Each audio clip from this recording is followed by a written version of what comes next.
শাক রান্না হচ্ছে গো দিদা? শুশনি শাকের ভাজা। শুশনি শাকের ভাজা হবে? হ্যাঁ এটা শুশনি শাক তো? হ্যাঁ শুশনি শাক। ই মা, এত গুনো! কত লোকের জন্য রান্না হচ্ছে? 12 জন 12 জন।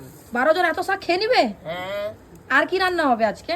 উচ্ছে ভাজা, আর বেগুন ভাজা, আর করলা ভাজা, হ্যাঁ, আর এই যে বাঁধাকপির তরকারি, ওহো, ডাল, পাঁপড়। পার্টি হবে তো? হ্যাঁ পাটি হবে, আর বেগুনি।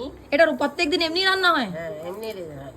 সারাদিন তুমি এতগুলো রান্না একবারে করে নাও? একবারে করে নিই। আরে বাপরে, তুমি তো খুব ট্যালেন্টেড হচ্ছ ইয়ার। হ্যাঁ কাঠের উনানে করি। ও দিদা, তোমার ঘরে কি রান্না হবে? আমার ঘরে রান্না হবে শাকের চচ্চড়ি, পুঁই ডাঁটার ঝোল, ডাল, আর বেগুন ভাজি, আলু ভাজি, বাপরে, পাঁপড়। বাবা।